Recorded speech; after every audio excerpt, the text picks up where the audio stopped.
For people with asthma or COPD, reaching for a rescue inhaler too often may be a warning sign, not just for their lungs, but for their heart. It's estimated nearly 1 in 5 asthma patients and 1 in 3 COPD patients overuse these products.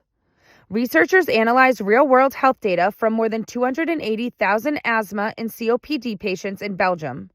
They found frequent use of short-acting reliever inhalers, also called bronchodilators, was associated with a higher risk of cardiovascular disease and death, including heart failure, heart attack, and ischemic stroke. Compared with no use, the increased risk of death ranged from 12% to 73%, depending on the type of inhaler and whether patients had asthma or COPD. Using 3 or more reliever inhalers a year was also associated with a higher risk of death compared with using 2 or fewer.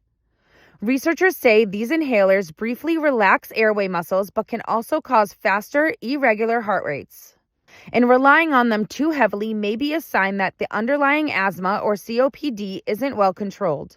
The lead author says overuse of short-acting bronchodilators is an alarm signal which indicates uncontrolled airway inflammation and requires a medical review of treatment.